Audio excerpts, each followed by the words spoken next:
In this episode's roadblock, teams must use a compass to find buried treasure. And in the cue that accompanies this, we use steel drum in a very non-idiomatic way. This cue was fun to write also because it's in 11/8, which is a very odd meter. I chose 11/8 because as teams have difficulty reading their compasses and they get lost, they begin to get frustrated, they don't know which way is east, which way is west, the meter helps convey that sense of disorientation. There's never a strong feeling of here's the downbeat, here's 1. The cue is broken into units of 5 and 6, totaling 11. I thought of it as 11/8. There are 11 teams in this episode, so I thought a cue that had 11 beats per measure would be kind of neat. And that's why I wrote it the way I did. All right, go, go, go, go, go, go, go!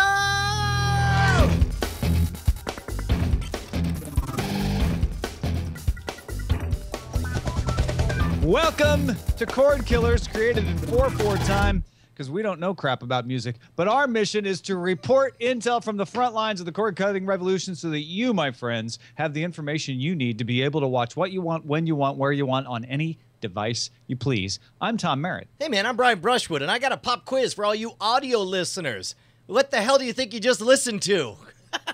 My guess is you thought, oh, well, that's some music that sounds vaguely familiar. I'm not sure why. That sounds like a guy who's like knowledgeable about a craft, who's explaining and breaking down what makes his art beautiful. That, my friends, is the first episode from Lee Sanders breaking down The Amazing Race's music. As you guys know, longtime fans of the show, Lee Sanders is a fantastic composer. He put together, I don't know, a theme for a little show called Cordkillers.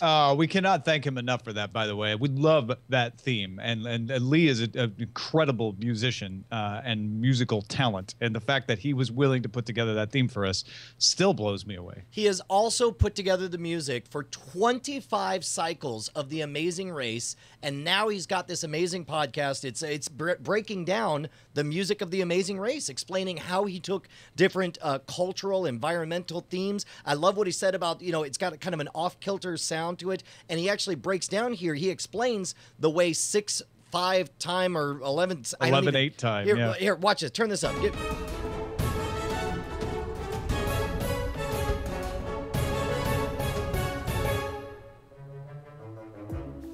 Of course, as teams get onto the pirate ship, you have to have some pirate music. So here's what we did. All right, kill it. Look. Jump on over, just type in. When you told me that he was doing this, I was like, well, that should be pretty interesting, right? And then when I watched it, I'm like, this is fascinating. I'm so much more interested in this than I was in the show, because it's got history, it's got depth. It's got, like, we're really trying to, pair the music with what's happening so that it fits, and there's subtle meaning that's conveyed that way. It's incredible. I'll tell you what it reminded me of is the Filmmaker IQ series that we've done some stuff about, like the history of aspect ratios of various distribution formats and all this stuff. It's great. If you want to get a sense for the behind-the-scenes stuff that makes this one of the most successful reality shows of all time, then definitely check it out. And Lee's a super talented guy. Hey, buddy, you know who else is super talented? Roberto Villegas. Man, that's really weird that you would say that, because he's right here in studio. What? That was just the first person that came to mind when you said super talented. That's amazing.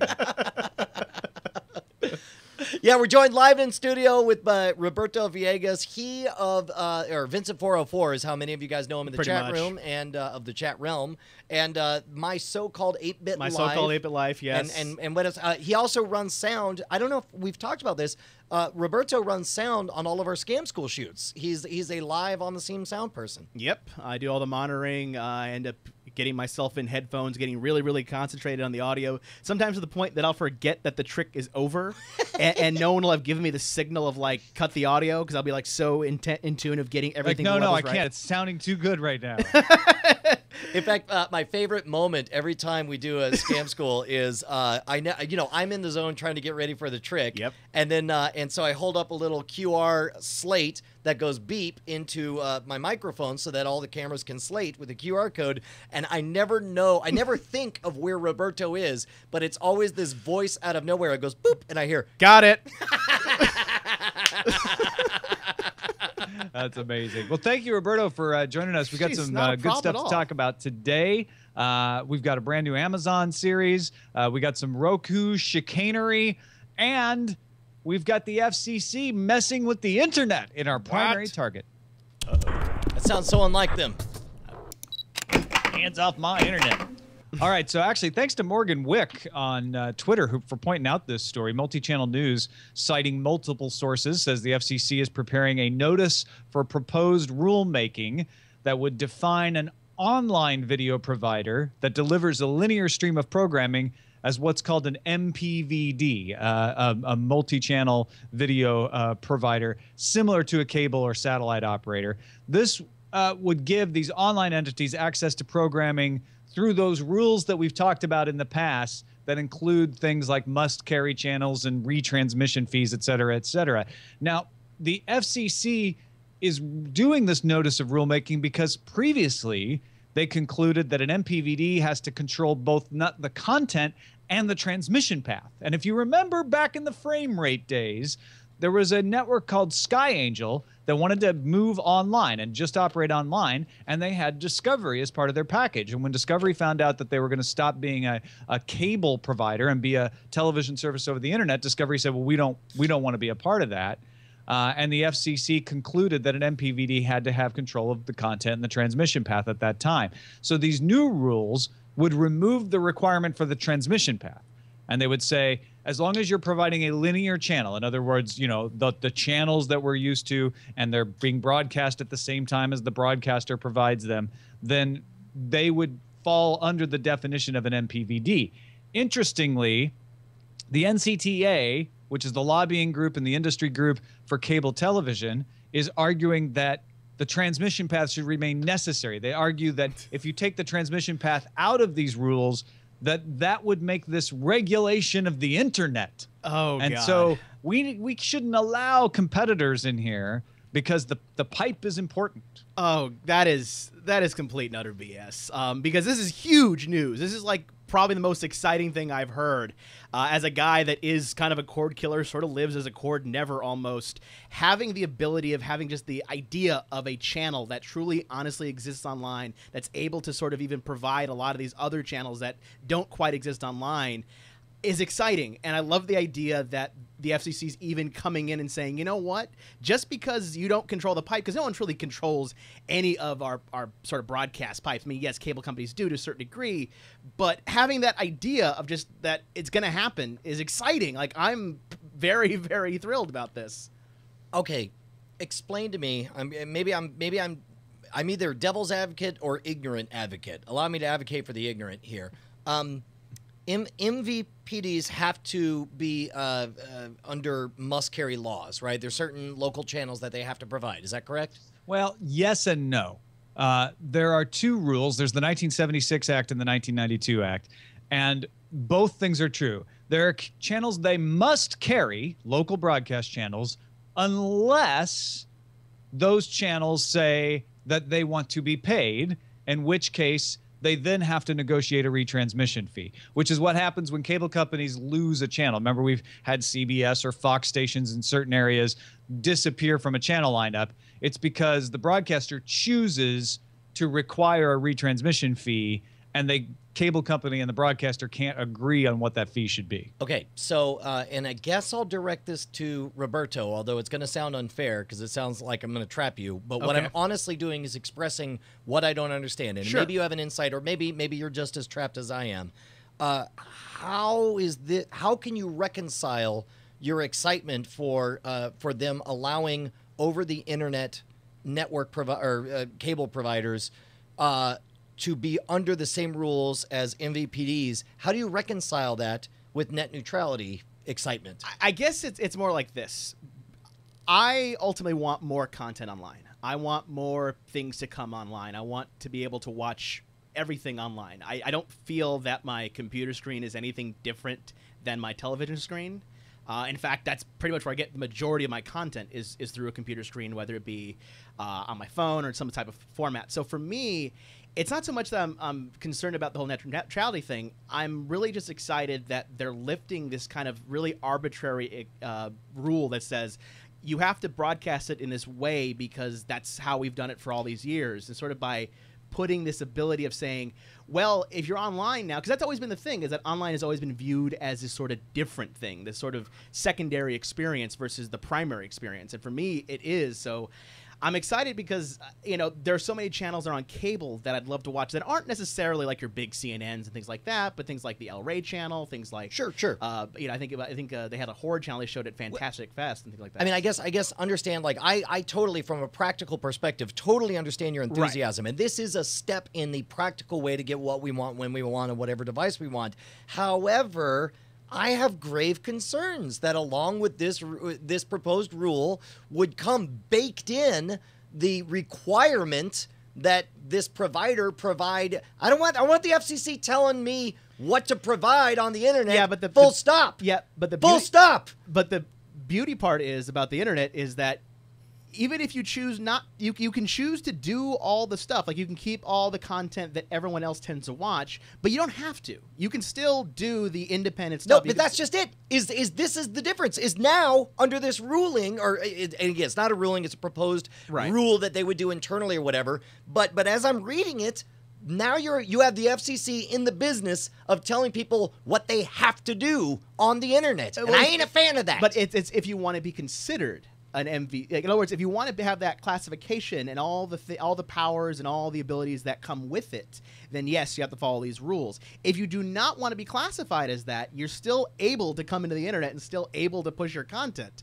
Not everyone's going to do that. But you don't get the benefit of automatically being treated as an MVP. Right, exactly. So I guess you know what?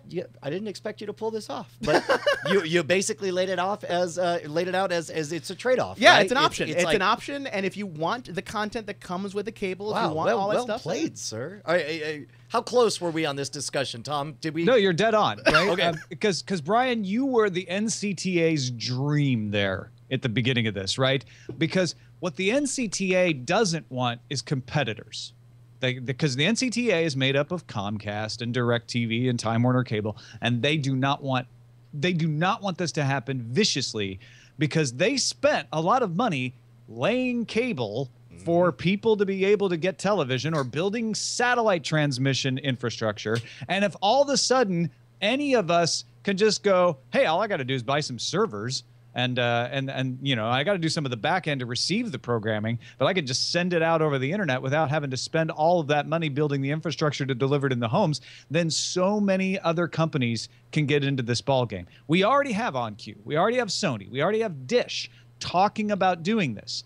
And they're willing to do it because they're big corporations who are willing to spend the money to get the rules changed, or at least to negotiate with the individual broadcast networks to let them do this. What this rule change would do is say, instead of you not being able to do it, you will have the option of doing it this way under the old rules, but it doesn't change I guess really for the future. It's the option of adopting a specific existing paradigm to if you so choose. If you want to play by cable rules, you can play, and you're not automatically disqualified just because you're off the internet. Your choices were, you can either play by cable rules and deliver over the internet, or you can not do it at all. Because what Discovery was saying was, oh, if you're going to go over the internet, then we don't have to let you access our program at a reasonable rate anymore. So we're just going to say, no, you can't buy our program at any price. And what this notice for proposed rulemaking would suggest is we want to change that so that if you're following all the other rules and the only thing different between you and Comcast is you're sending your service over the internet and they are sending it over pipes that they own, then there shouldn't be any difference. You still can play under the same rules. Dude, that's fantastic. Man, I feel like a million times better. And this is not how I expected to end up feeling. Instead, like, both of you guys have been like, well, this is great news. This is huge. This is exciting. This is sort of the beginnings of putting all that cable content online and kind of getting it there. This is the beginnings of setting up those, again, because we still have to worry about it. If you want to make arguments against this, it could be solidifying this in a way, in an older model. And I think that's where Brian's original reaction does have some validity, which is, yeah, while we're changing these rules, there's a few other things that maybe we should change about how this whole system works. And I can almost guarantee you they won't do that.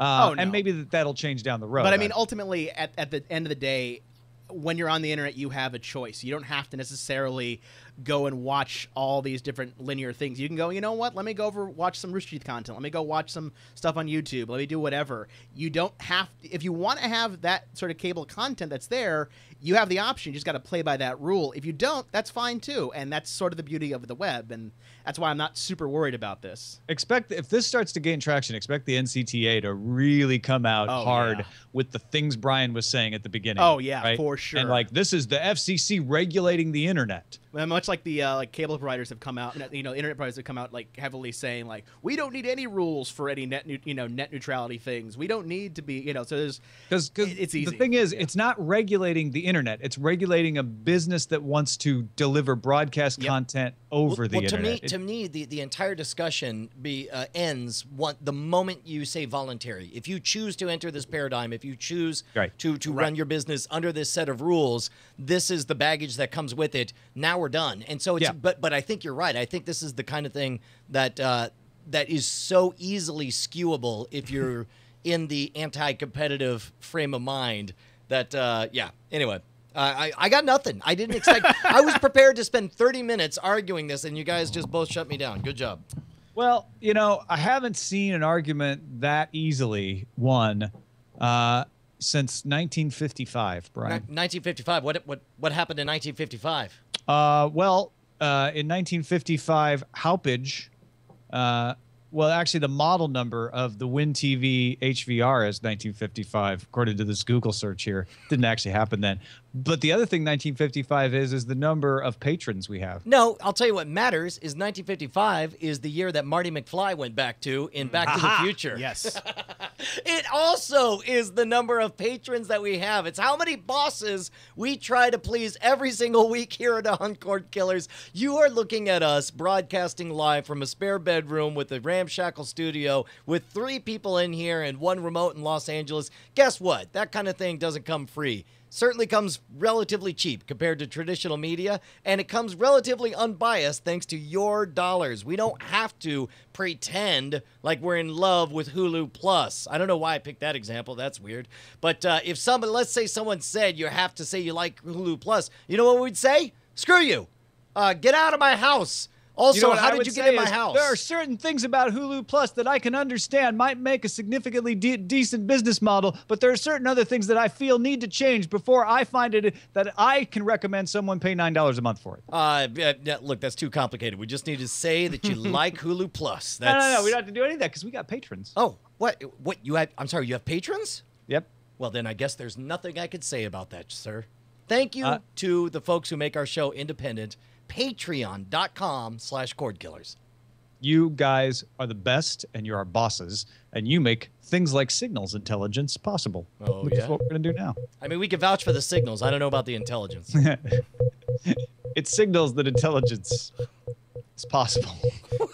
Is that what that is? It's going great. So this is our segment about the streaming services that you can use, and Amazon has had original programs before. It's not the first original program. We talk about their pilot seasons all the time, but they've really been out there promoting Transparent as their breakout series. It's created by Jill Soloway. She worked on 6 Feet Under, United States of Terra. She won Best Director at Sundance for Afternoon Delight. They have 10 episodes now. They did the Netflix model this time. All of them available at once. Went up September 26th. And it stars Jeffrey Tambor, you may remember from Arrested Development, as a father of 3 children who decides to come out as a transgender. Can we call a bit of an audible? And we could talk about, and I think this integrates inherently to our experience watching it, but normally we save until another segment when we talk about how we feel about programming. You and I both have watched this. Can we just talk about our experience and how much we liked or disliked it? I definitely want to talk about it on Spoiler in Time because I want to talk about things that happen in this show, but I want to be spoiler-free now. Okay. So let's talk a little bit about, like, in the context of Amazon is really kind of positioning this as their house of cards, their Orange is the New Black. Because what they've had before, things like Alpha House and Betas that are lighter, they're comedies. This is it's a comedy, but it's a dramatic comedy along the lines of Orange is the New Black. So let's talk about it in the sense of, like, how good is it as that kind of program? Okay. I am not going to talk about anything specifically that happened in this, but I'm going to say it's very good. It is extraordinarily good. It is, I want to veer into content land and talk. And we will in spoiler Okay, time. you know what? I think it's safe to say, I don't think this is a spoiler, to say that in the first episode, there's a lot of setup for the main conceit of the show. Is that fair enough? Yeah, well, I mean, that's one of the brilliances of this first episode is they're not trying to make a secret about the reveal of Jeffrey Tambor. Correct. Like, it's Correct. in the image that you see when you go to watch the show. Yeah, and so the main conceit of the show becomes a relevant plot point pretty much in the last couple of minutes. Everything else is periphery and getting set up, and I loved it. I loved the characters. I loved the pacing. I loved the style of direction. I believed it. And I think it is a fascinating subject that is handled extraordinarily well, because there are, again, I'm talking content and I shouldn't. Let's talk about the way they're promoting it. First of all, it's a clever ass name. Transparent. Yeah. Come on. I mean, I think it's a great example of like, you can spoil something, right? That you could have saved that to be the twist. You could have called it like parent problems, or something. Yeah. And like, that would have been a thing that you reveal at the very end of the first episode and nobody knows about it. But they're like, no, we're going to put it right up at the top. And then the suspense will be, well, when do we find out? When do we find it? Because we all know. So here's the other thing is it's in the category of dramatic comedy or dramedy, whatever you want to call it, which technically puts it in the same category as Orange is the New Black. It blows away Orange is the New Black right from the first episode. I believe every moment of this. I'm veering into content. I can't not talk about. You're the content. excited about it. I'm That's sorry. fair. It's Well, really Roberto, good. have you seen it? No, I have not, but I'm not going to lie. This is the first time I've been excited for an Amazon property. I remember the first couple of pilots they did. Alpha House didn't really capture me. Betas I hated. I could not stand it. In fact, the two shows that I liked in the first round of pilots never became shows. So I've never really been kind of keeping away from the Amazon side. Did that turn you off on their whole pilot auditioning? Not really. Service? I mean, it's like what's it matter? My team's gonna lose anyway. Well, no, I mean, it's pilots. I mean, pilots are usually, we never see this stuff in real television. We never see the pilot process. We never get to actually see how the sausage is made. So on that level alone, I definitely appreciated it, because it's kind of cool to see, oh yeah, a bunch of shows are made, but only like 5 of them actually become real, honest to God shows. That being said, when I heard about this, I was like, I love Jeffrey Tambor as an actor. I think he's a really great actor. He's that kind of thing. And hearing the whole topic, I'm like, this is going to be good. This is something that needs to happen. And I think they had to kind of put that out there, the whole transgender thing up front, if nothing more than to just say, here is what we're going to be talking about. And here's kind of what's going to happen in the show, because it looks amazing. It looks like something I'm going to love and enjoy. And it's very, Brian, you're totally right. It's very carefully handled. It's very, very well handled. It's still funny, but it's not just funny because, oh, look, Jeffrey Tambor has a wig, right? That's not it at all. No, in fact, it's wonderful because it's not funny. Yeah, it's wonderful because it's not funny. There's not one funny moment when Jeffrey Tambor is wearing a wig so far. I mean, it's... Right. Like the funny moments are like, oh, that guy is like such a hypocrite because he said he was going to do this. Content, save it. You know what I mean? Like, it's not related at all to the main thrust of this. I really think that the cascade of thoughts that I had after watching this were, okay, I think Amazon does have their hit. Yes. I think this is one people are going to talk about. Getting Jill Soloway was brilliant for that reason. I think once that happens, suddenly our landscape, I was thinking about this while running, our landscape now starts to look like television we're used to. We've got our HBO, Netflix. We've got our Showtime, Amazon. We've got our sports channel, Twitch. Like, this is all starting to come together. That's a good way to put it. In a way that's like, do we, it'd be great if maybe HBO came over to the internet side, because they make great stuff, but... How long before we don't need those channels? Yeah. They may find it a crowded marketplace by the time they run over. And by the way, that already happened in cable television. CNBC was supposed to be just cable NBC, but they showed up so late, all the niches were filled, and so they had to find a new niche of corporate business news programming in order to find a place. And I think you're right. I think that's what's going to happen to HBO. Let's put on our everything we've seen from Amazon up until now has been, hey, this show is kind of back, or this low budget thing has been offered, or whatever. This show, Transparent, doesn't feel, as you mentioned, doesn't feel anything like anything else I've seen from Amazon. And it makes me wonder if this did not end up on Amazon. First of all, I think we all can agree that we definitely could have seen this on a Netflix, right? Maybe on a Hulu. Definitely Netflix. What existing broadcast or cable stations would you see this on? Maybe AMC, maybe HBO. Yeah, I could definitely see it on a Showtime, HBO, maybe an AMC, maybe an FXX. Oh, dude, it would be a tragedy if this was on FXX. Perfect Taste for Radio says Stars or Showtime. I think those are the premium channels on cable. I would, man, I don't even know FX. I don't know that I could see this on any station that takes commercial breaks. Yeah, no, you may be right. And Jill Soloway even said that. She's like, I'm just glad Amazon is disrupting things because lets me make the show. And she's seemed to think she might not have been able to make it any other way. I don't think she would have. I mean, the topic is enough to have ruffled enough feathers, I would think, in sort of the traditional mediums. But the internet kind of lets you do all those sort of weird things. And that's what makes me really excited for this, is because I don't see this working on any other traditional shows. I don't see this working on maybe an HBO, and that's about it, really. But if you're not like a very high premium cable channel, I could not see this working out. And by putting it online, you're able to hit those niches that will watch it and come there and still be able to make this really awesome indie content. So what does this change as far as Amazon's market position? Does this give it more of a foothold in a space that it was trying to access?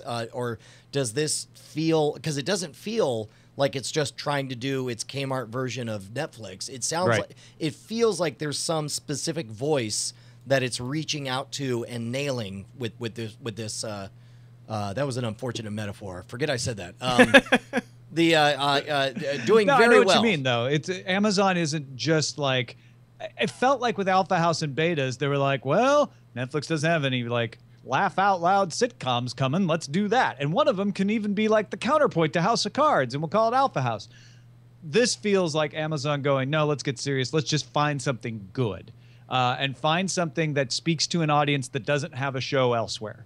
And I think those two things combined are what made Amazon like, we need to get serious. We need to have a critically acclaimed type of show so that Amazon and Netflix Amazon Prime Instant Video, or whatever the hell they're calling it, becomes synonymous with Netflix. Well, and here's the way the other that thing. HBO and Showtime go together, everybody says that all the time. You know what this is? This is the Dish Network of the online content providers. Dish Network, being in third place, has this opportunity to take wild risks.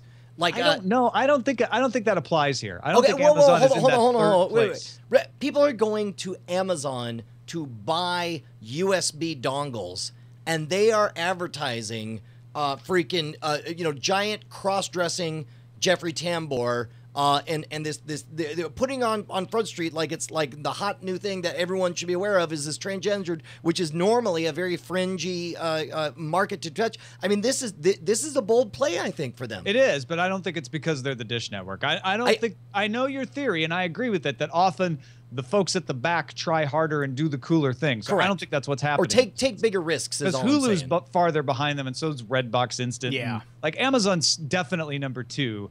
But I guess it fits in that Avis we try harder sort of mentality. Yeah, right? That number 2. I guess what I'm saying is the farther behind you are, the more freedom you have to take bigger risks, right? That's what Malcolm Gladwell's David versus Goliath is all about, to begin with. And I think this may be a case of that, Although having said that, Netflix is number 1 in this online space. They are Goliath, but they're also David compared to HBO. So it's like everybody's a David. My reaction is like, actually Netflix, Amazon, even Hulu originals, they're all at the back of the pack. They're all willing to take risks for that reason because they need to grab the market share from people just watching broadcast and cable television. Yeah. Well, regardless, I think it's a bold move. I think it's a smart move, and I think it's an extraordinarily well executed move so far. By the way, let's one thing we haven't talked about is traditionally Amazon sticks to, for whatever reason, the anti-binging release schedule where it's got to be week after week or whatever. This was a departure for that. Do you think this is a We'll talk. I want to talk about that in Under Surveillance, because there's an actual, like, a good example of them changing their mind. All right, right on. Well, in the meantime, shall we, gear up? Get a Let's USB gear up. dongle? Do you want to gear up? Yeah. He's got a USB dongle on Amazon. I saw there's a show called Transparent. Does it come on? Really, the I've been USB? hearing a lot about that recently. Hey, Roku, we heard about how they have sold 10 million boxes. They have 1,800 channels. They've got that open API. We've talked about that. That's why they have so many channels, because you just have to follow a few rules and anybody can get their channel up there.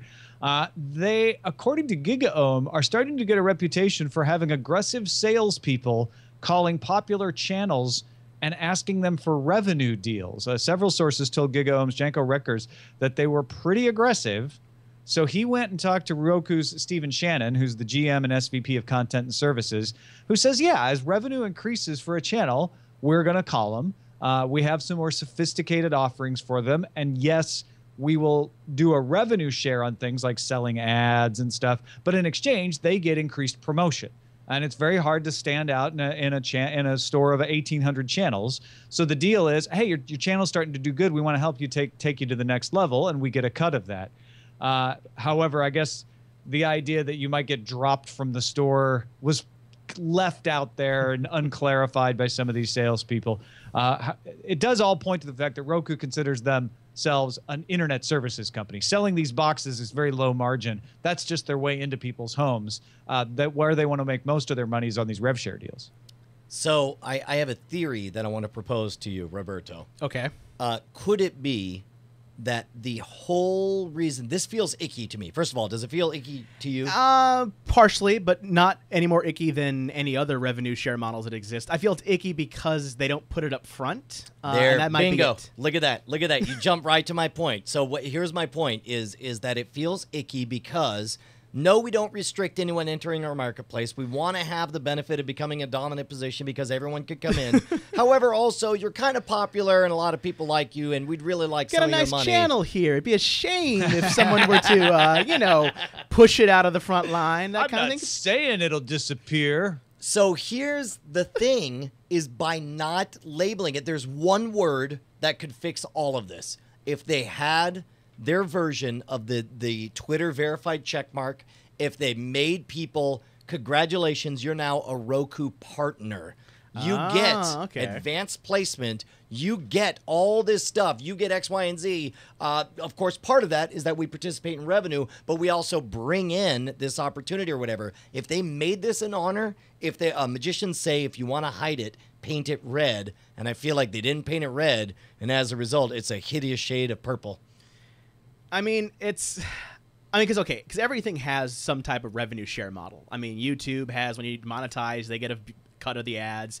When you do a lot of those things, they all exist. And I don't necessarily know all of the ins and outs of what Roku hosts for you, whether they cache your feed, whether they cache your app channel, or whether you're having a server backend for that. And if they are doing that, the actual server backend, things like that, that costs some money too. So they do desperately have to have something like that. I guess the icky part for me is that they don't put it up front, and that they just kind of call you saying, hey, because I mean, every business does that. If you've ever signed up for any of those sort of free, in fact, I have like one of the server monitor things that the guys keep trying to desperately email me saying, hey, we got all these other offerings too that you could purchase. So this isn't an unusual selling tactic for a company. Well, and also this is the kind of thing they could have fixed if they had preemptively said, hey, we've made an update to the Roku usage license agreement, or whatever our partner agreement is that you agree to Something by being like in the that. Roku marketplace. I feel like they were just somebody was lazy and they decided to skip right to the part where they ask for money, and as a result they look just slimy. Yeah, I mean, that's why definitely their sales team probably needs to get a lot of their facts straight, because that's the worst call to get of like, hey, I'm a popular channel. It's just some guys like, hey, we offer all, like, it just seems like so a little sleazy, and just like I don't understand why you did it that way. I'm pretty sure I have the answer. Now, this is based entirely on my own supposition. I haven't talked to sources or anything. But that guy from Comcast who handled Veronica Belmont's disconnection, I'm guessing lost his job and then caught on at Roku and is now the sales guy calling the partner channels. Why don't you want placement on the front page of Roku? I'm sorry. Help me understand this, Tom. You won't ever be able to update your app again if you don't buy this. Help me understand. Why don't you want to be on the front page? Because you've already said you love being on the front page. You clearly, by being with us, love being one of the top channels on Roku. I'm just trying to understand. I'm just trying to understand. No, Brian, I think you're totally right about this. It's not that they're doing it. It's that they're doing it obviously in a way that is rubbing people the wrong way and causing misimpressions where folks are like, well, they made it sound like I was really going to suffer if I didn't do this, right? And that's not good. Well, and also, like, keep in mind, like in the great scale, you know, we do a show where we talk about tech giants, the mergers of your Comcast and Time Warners or whatever. Roku is a little kid in that world, and I understand a little kid having, growth difficulties and reaching a point where it's like, oh, I guess I'm hitting that tender age where your voice changes and you start to want to monetize repeatedly. Things get a little bit awkward. All I can think about is monetizing. Oh man, one of these days I'm gonna monetize so good. I can't wait. I'm Roku. It's like, look, this is a sign that Roku is maturing. It's having some feelings that are new to it. And in this case, it sometimes has outbursts that aren't so great. That's all I'm saying. Oh, man, that's totally it. It's totally it. Like, their business model is getting there. And if I'm Roku, I'm having a nice, serious talk right now with my sales staff about, like, just make sure people understand that what we're doing is a benefit to both of us, not just like, we're not stampede towards the close of the sale. Well, because I love that idea of just some sales guy calling and saying, just the idea of saying like, well, we may not feature your channel is probably like, what are you? Because that seems so almost counterintuitive to me. Man, you know what? Someone needs to sit Roku down and say, you ever hear the parable of the two bulls? One of them says to the other bull, or what the young bull says to the older bull, hey, man, let's run on down there and forcibly monetize them cows. And the older cow says, no, son, let's walk down there and monetize all of them. Is that how that works? Yeah. Is that the parable? I saw that in the movie Colors. Okay. I'm pretty sure that those exact words are coming out of Stephen Shannon's mouth right now, somewhere at Roku's offices. Hey, man. How can people throw money at you for terrible jokes that I just made? Yeah, one of the things that we like to take advantage of on this show, because we don't take outside advertisements, we don't do commercials, but we have stuff, and we want to let folks know about it, because if you want to support the show, but you're like, I don't know about the regular donation or whatever, I want a thing for the money I spend. Brian has scamstuff.com, and I've got TomMerrittBooks.com. TomMerrittBooks.com has all the books I've read. It's all the books I've read. Presumably you've read them. TomMerrittBooks.com has all the books I've written and made available. And we've been doing Amazon Kindle singles with Scott Johnson making the illustrations. So if you go to TomMerrittBooks.com, you'll find Tech History October. It's the latest one. It's 99 cents. It's got illustrations from Scott and things that happened on all the days of October in technology history. Lots of Apple launches, lots of Microsoft launches, interesting NASA stuff. So go check it out, TomMerrittBooks.com. If you like the October one, you can get all the months now. We've been doing this every month for a while, so we have every month covered. And I hope you will enjoy it. Hey, Tom, have you considered re-releasing like the whole thing as a book in the form of a destroyable calendar that you could peel off each page? We actually did a wall calendar last year, which is how Scott got ahead on the illustrations, because he did one for every 12. So yeah, this year we're going to do something else, probably another wall calendar, but also probably a compilation, something like that. Right on, man. Yeah. Let's move on to the front lines then. Front lines. Hey guys, longtime listeners who listened back in the Frame Rate days remember Movie Pass, the subscription service that gives you access to movies in theaters. Well, they're still kicking, and they just raised $2.2 million in new financing. These days, their offering is about $30 a month to watch up to one movie a day. MoviePass is already accepted at 93% of movie theaters nationwide. Tom, I don't believe I heard the word asterisk come out of your mouth. I feel like there should be a giant asterisk at the end of all of that. Because, like, the reason we were frustrated with the idea of MoviePass was not because we were worried about what percentage of movie theaters were participating, by the way, extension in advance on this, but because they kept, it was always like, well, yes, this movie, no, not that movie, blah, blah, blah, blah, blah. Like, Roberto, have you ever used MoviePass? No, but I'm thinking of it because the Draft House is now on that list of theaters. Shoot. All right, I rescind my question. I take everything back. But they do. But it is about, I think, with tax. I'm taking extension myself, by the way. With tax, it's about $35 here in Texas. And, of course, as a note, it doesn't have IMAX or 3D movies, so that can be a bit tricky.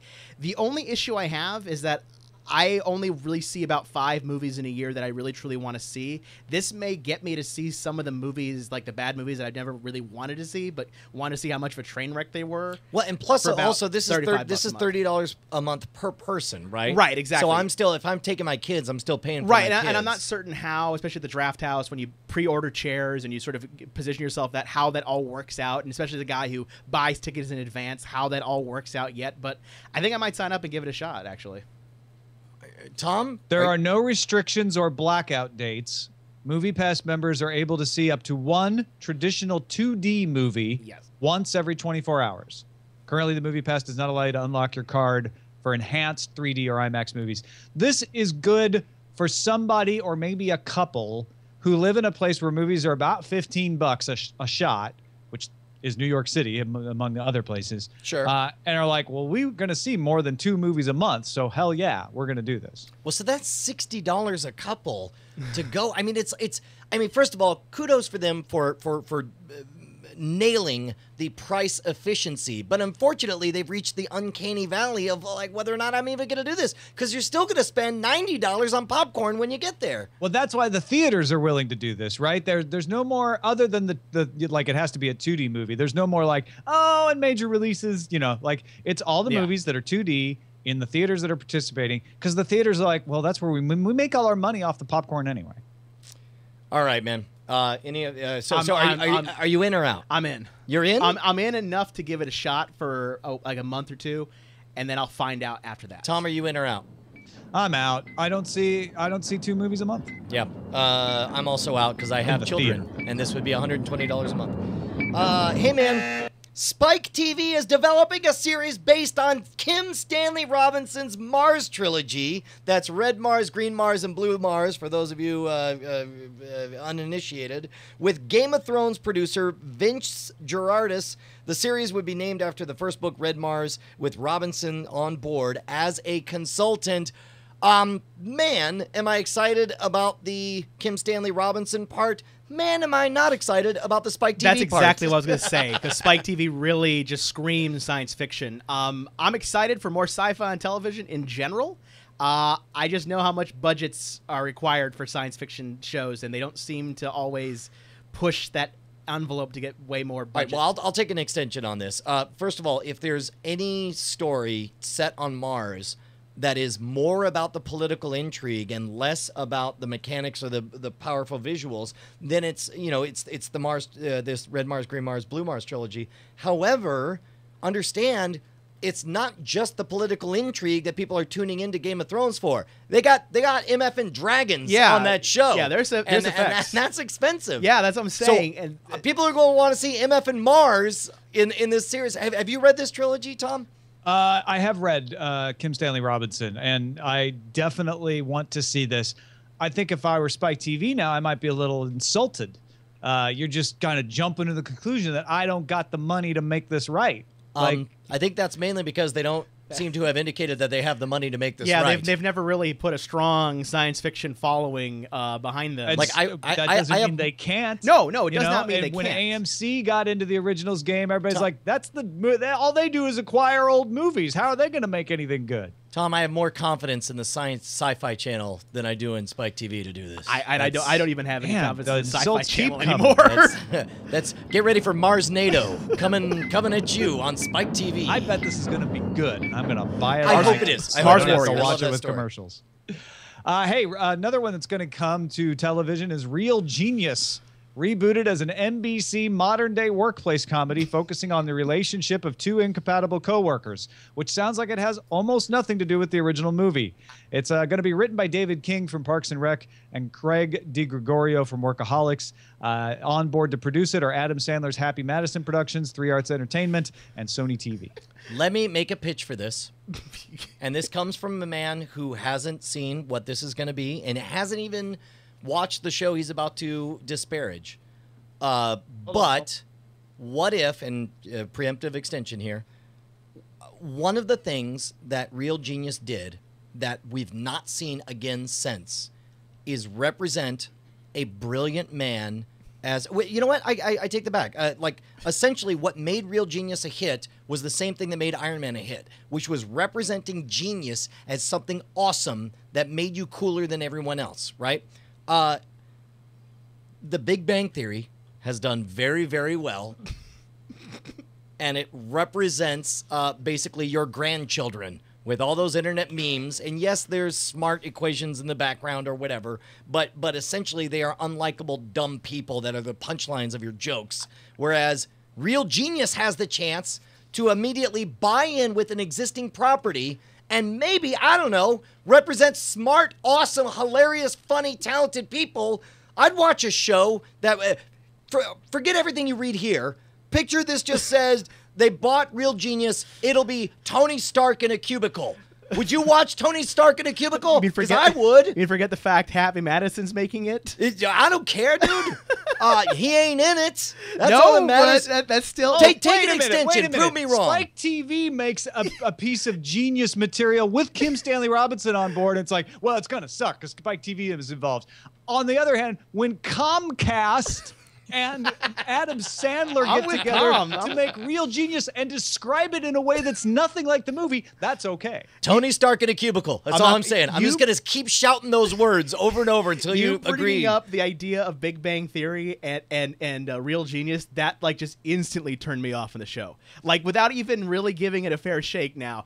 I was like, okay. Dude, wait. Armageddon and Deep Impact. Same movie. One was awesome. The other was ridiculous. Both of them are ridiculous. No, dude, Deep Impact is awesome. It's a deep Dante's philosophical... Peak and Volcano. Yes. Another good example. Yes, exactly. Look, you can occupy the same space and make the good version. That's what I'm saying. This could be a good version. I will give it a shot, but I fear that it's going to be much of the same because of the way they're describing it. I hear where you're coming from.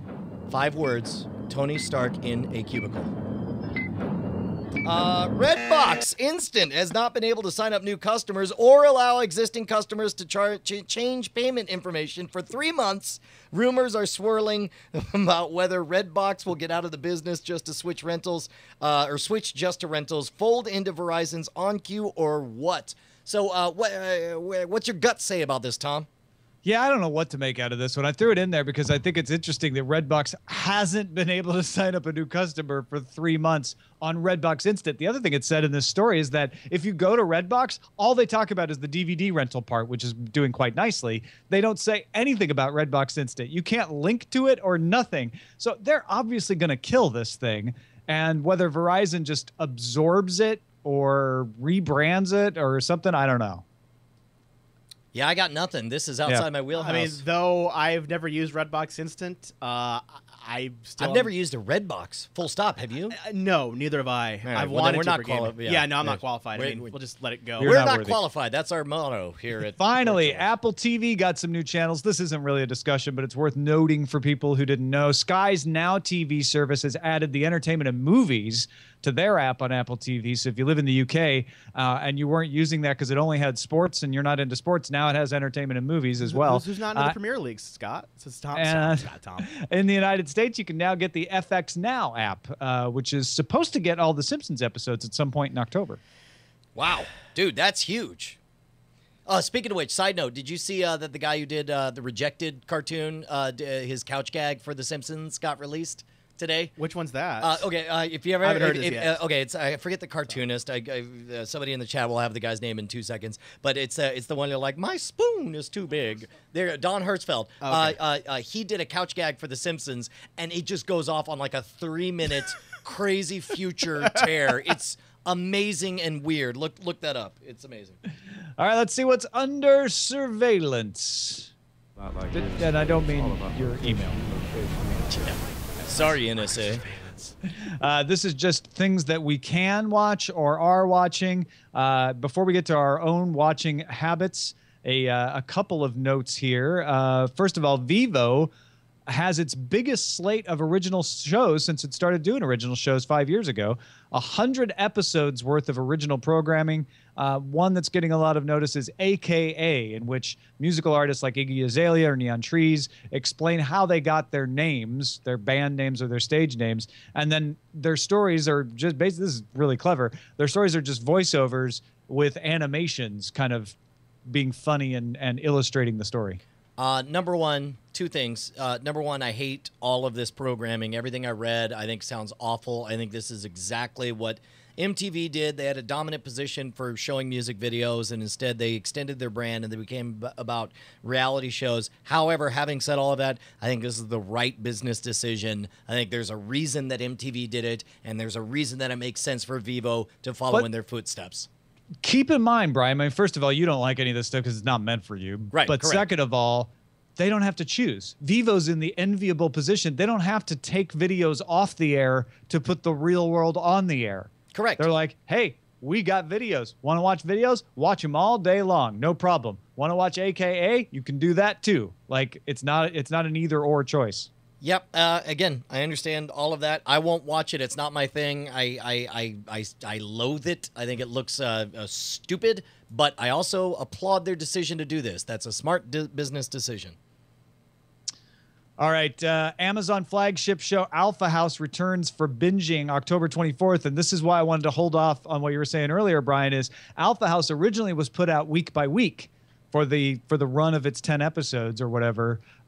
And this time around, they're just putting them all up at once. So, Brian, you're right. They've definitely changed their opinion on how to roll these things out. Well, and it's not so much, I mean, keep in mind, I'm sure if you were in the boardroom, they would represent it quite simply as, well, we wanted to know if this was maybe, something that people would go a different way on, and we got our answer. The answer is no. They love being able to binge. And I applaud Amazon for ever having thought that maybe there was merit to the traditional model. And I double applaud them for doing the hardest thing in business, which is saying, yeah, we were wrong. Here's the right way. And I don't know. I'm impressed. Well, they didn't really say anything. They just kind of quietly They released said them all of those things to me over coffee. And I'll just testify went, to hey, that. you guys changed. Jeff Bezos came to you and called you and let you know. Yeah, he offered me a ride in his spaceship, and I gotcha. was like, It is whatever. coffee day, so it's a perfect day for that. What have you been watching, Roberto? Me, honestly, I've been catching up a lot of internet content. Recently, I had actually kicked into Rooster Teeth's Laser Team Indiegogo and got a free 3-month subscription to their site. And then another friend of mine also kicked in. He already had a subscription, so I then got another tacked on 6 months. So I've been catching up on a lot of Red vs. Blue, Ruby Volume 2, and I guess on the cable side, I finally decided to jump in and watch Space Dandy, the anime done by the guys that did Cowboy Bebop. Oh, wow. No, I'm unfamiliar with You're this. unfamiliar? Oh, my God. You watched This it is on cable or on You can watch it on, Crunchyroll, it's on or- Adult Swim, and you can watch it on Hulu or Adult Swim's app and things like that. It's amazingly crazy. Now, when you say the same guys, the same guy who did Samurai Champloo. No, I mean the same director that did Cowboy Bebop. I don't know. Right. Samurai Champloo. Yes. He also did. Yes, yeah. yes. Yes. Which, by the way, I will say for the record, Cowboy Bebop is as rich and detailed as any novel I've ever read in my entire life. I will say this about Space Dandy. It is definitely more on the crazy side of anime. So Yeah. if you like things like Excel Saga and sort of that sort of mad hap kind of craziness, you're going to dig the hell out of Space Dandy. That's kind of why I love it. It seems to hit that weird See, that's what niche. I the reverse. Cowboy Bebop, I love the gritty realism. No, and that's the- why the I'm saying, and that's boringness. why I'm saying that right now Yeah. up front, because I know a lot of people when I say Cowboy Bebop think of a certain thing. They think of Blade Runner. They think of exactly. They think Yeah. of Ghost of Shell, think of things like that. So I'm putting this up front. That being said, it's amazing. The animation's great. The opening sequence is awesome, and it's just it's so crazy and so bizarre enough to exist that I love it to death. That's awesome. What about you, Tom? I've been watching a lot of Once Upon a Time because Eileen has been binging on it on Netflix, and most of the other stuff that I've been watching, she hasn't been as interested in watching. So first I was just playing video games while I watched it, and the more I watched, the more I've been drawn in. It is a very clever mashup that only a Disney-associated production could get away with, because while all the fairy tale stuff is public domain, Jack and the Beanstalk, Rumpelstiltskin, all that sort of thing, they then pull in their songs that they've done from Snow White. They pull in things like Frozen, probably isn't as exciting to you guys, but they pull in these IPs that only Disney has the rights to, and the writers are very clever at weaving these stories together where you're like, actually, this is pretty interesting. The only thing that I would say down about it is that virtual sets sometimes are just glaringly obvious. Yeah, I gave it a watch one time when before I was on I think it was Bill Meeks' show. Yeah, although dude, he's crazy for the once. No, yeah, and that's the only thing that rubs me the wrong way is the virtual sets. Like that's such a there have been shows that I've had to push through from the past that had virtual sets. Like I remember Babylon 5 when I started watching it way late. I had to push so hard to get to the virtual sets, and this kind of gave me that same feeling. But it is a pretty cool show nonetheless. So tell me about Jodorowsky's Dune. You mentioned this last week, saying that you were going to talk about it. I don't know what it is. Is this like the version of Dune that might have been? Is that what it was? It is a version of Dune that never was, actually. Jodorowsky's Dune is a documentary you can get on Amazon Prime Instant for rental. And it is about Jodorowsky, who made El Topo, which is a cult classic. And he wanted to make Dune. He got the rights to make Dune. He went around, and the documentary talks to him and other people about how he found like the best set designer, the best graphic artist. He got H.R. Giger to work on the storyboarding for this. He got Pink Floyd to agree to write songs for one of the houses on this. Like he was getting like big bands, not big bands, but like big names in rock music for the day. He was getting people like H.R. Giger. He got Keith Carradine to agree to play Leto Atreides, one of the main parts. And so it goes through all of this, and he's really dedicated to making a beautiful version of Dune in his weird style. And then he goes to Hollywood with this huge book that has the entire movie storyboarded by these amazing artists, and presents it. And none of the studios will back it because they're like, "You're the guy who made El Topo. You're weird. We don't trust you." Man. And it ends up never getting made. He doesn't make another movie until 2013. This was 1973-74. But cow. All of the work that went into that ended up informing all of these people who went on to work on other things like Star Wars, Flash Gordon, Blade Alien. Runner. And you see pieces of what was created for Jodorowsky's Dune showing up in all of these other movies. It's amazing. That's awesome. I assume that's on Netflix? That is on Amazon Prime Instant for rental. Yeah, I've heard really good things about that documentary. I've been wanting to check that out for a while. So Penelope and I continue her descent into the Marvel Cinematic Universe. This time she watched Iron Man 3 and Thor 2, and it was utterly delightful as the parent of a 10-year-old kid who got her started in the Marvel Cinematic Universe with the slightly misogynistic Tony Stark to have her watch Iron Man 3, in which half the movie the Iron Man armor is worn by a badass ass-kicking chick. It was great. It was great. Enjoyed all of that. We watched Fargo, both of us, right? So we'll talk about that in spoiler in time. Penny watched Thor 2, which I thought was gorgeous. I watched Agents of S.H.I.E.L.D. Season premiere, and there's some that really moves.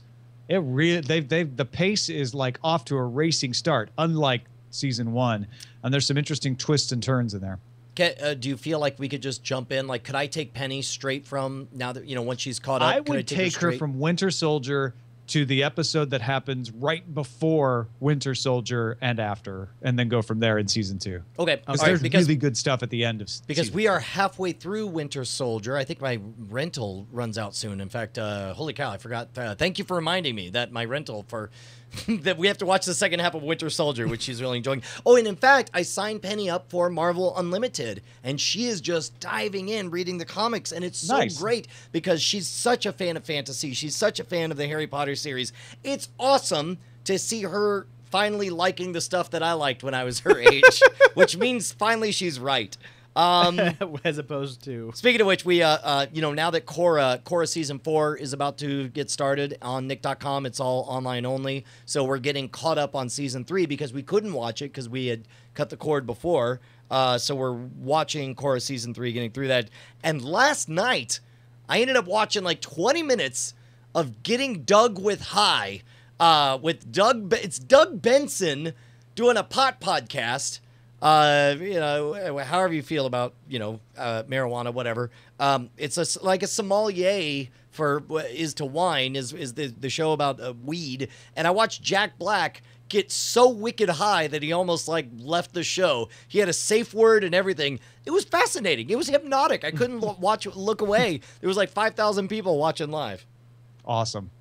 Well, let's move on to some dispatches from the front before we have to go. Yeah. Hey, killers. Here's some dispatches. Hey man, let's skip forward here to the shorter ones. By the way, quick pro tip, if you want to get your stuff read on the air, try to keep it to a paragraph or less, because a lot of people are sending me 5 to 8 paragraph things, and it's like I can't possibly read it all. Daryl says, hey guys, love your show since the frame rate days.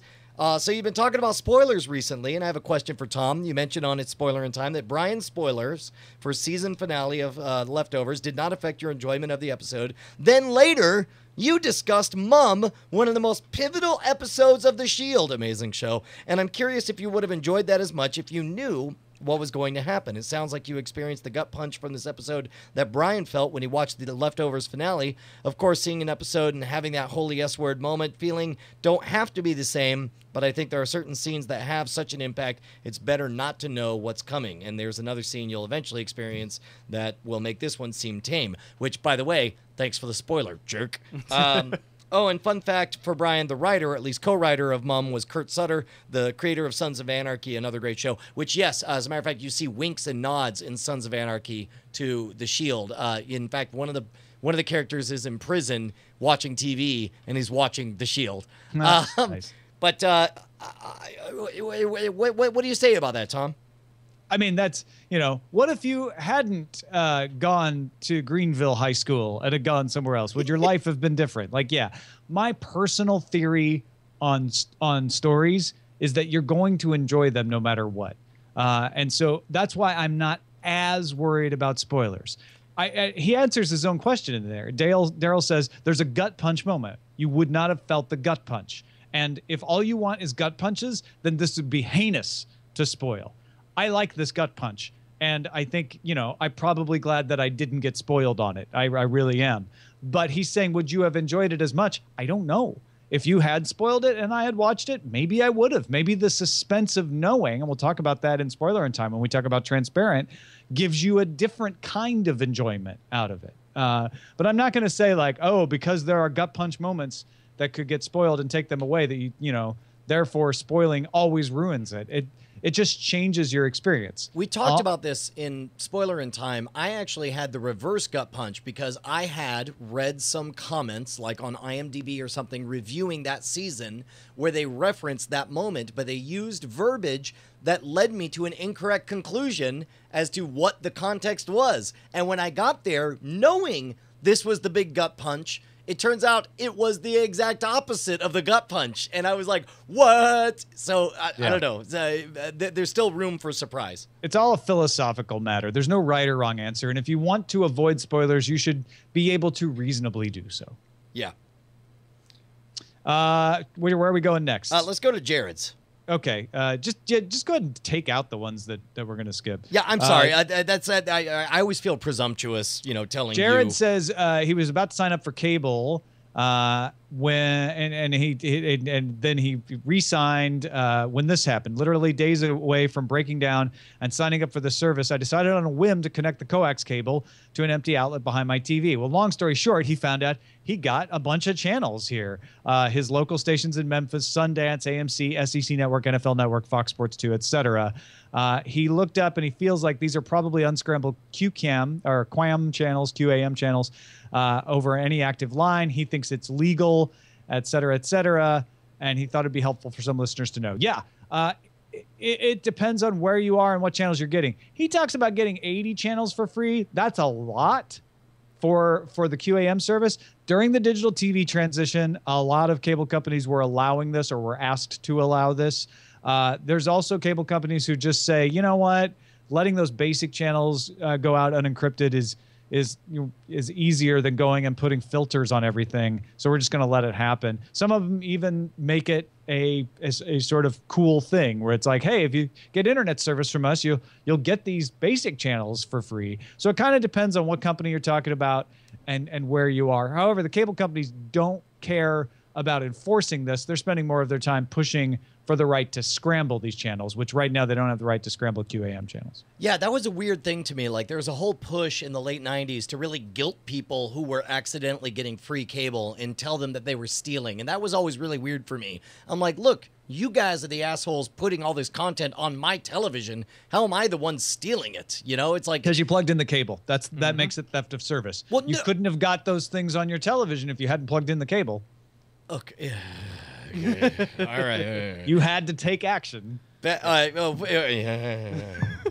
mean, first of all, in my case, I just wanted to know, like, I did not own an antenna when I was in college, and I knew I could get better reception to the local channels if I took Dude, I had exactly the same thing happen in Austin, Texas. Yes. At 425 Lockhart Drive in South Austin. I plugged in to see, like, hey, maybe I get some better reception if I just, plug in the cable. Right? And we had 120 channels free. Like, it was the full-on premium package. They just hadn't turned it off. I'm sorry, dude. It's like, okay, they have no more right. It was theft of service. It was totally illegal. But it is illegal. It's no more theft of service than when I walk out on my front porch and happen to be within earshot of the Nutty Brown Cafe, and I listen to, freaking Bob Schneider performing, and I'm able to enjoy the concert for free. Is that theft of service? No. Did I not buy a concert ticket?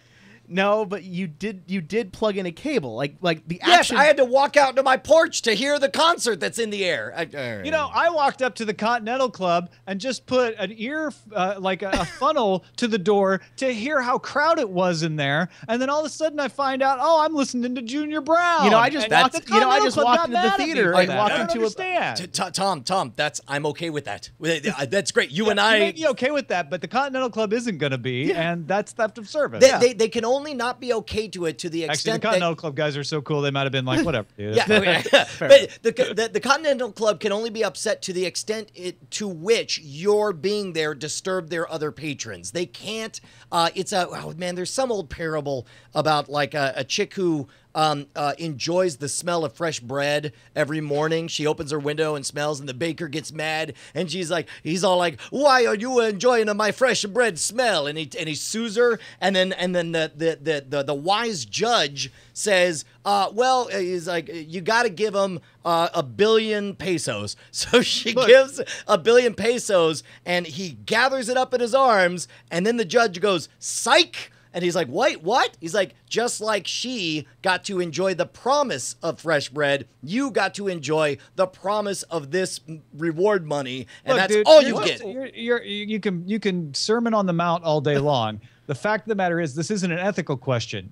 The law is very clear. If you plug in that cable and get service and keep enjoying it without paying and calling the cable company, I'm not arguing that the action. You could argue the happen. law shouldn't be that way. That's a different argument. But as it stands now, it is illegal to do that. Stupid laws.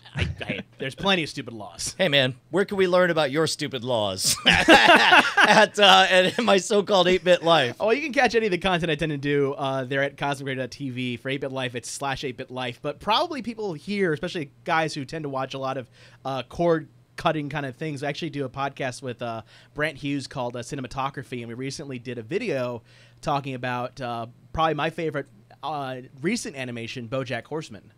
Oh, yeah. No, I liked it a lot. Somebody sent me an email saying we should check it out. I was like, we talked about it for 3 weeks. It's amazing. I adore that show. But you can catch any of my content there at CosmicRay.tv, from Retro Fun Time, which is sort of video game related, my so-called 8-Bit Life, which is more interview. I've had both Tom and Brian on it. So just head on there, watch anything, listen to it at any time you'd like.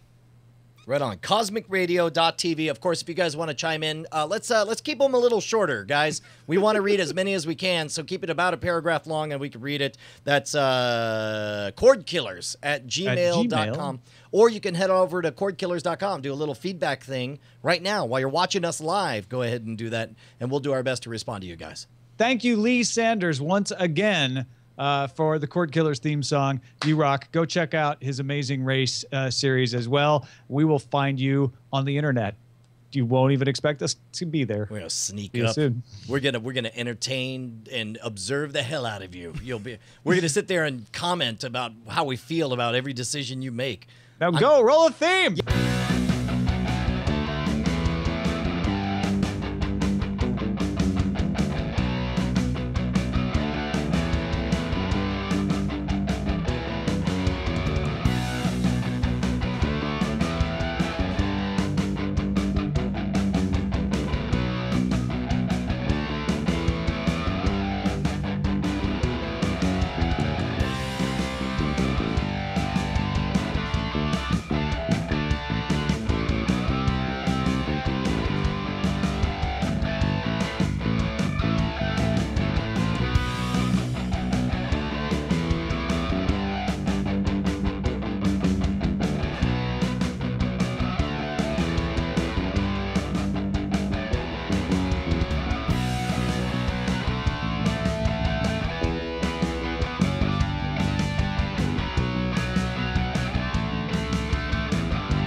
Doom, doom, doom, doom, doom, doom, doom, doom, doom.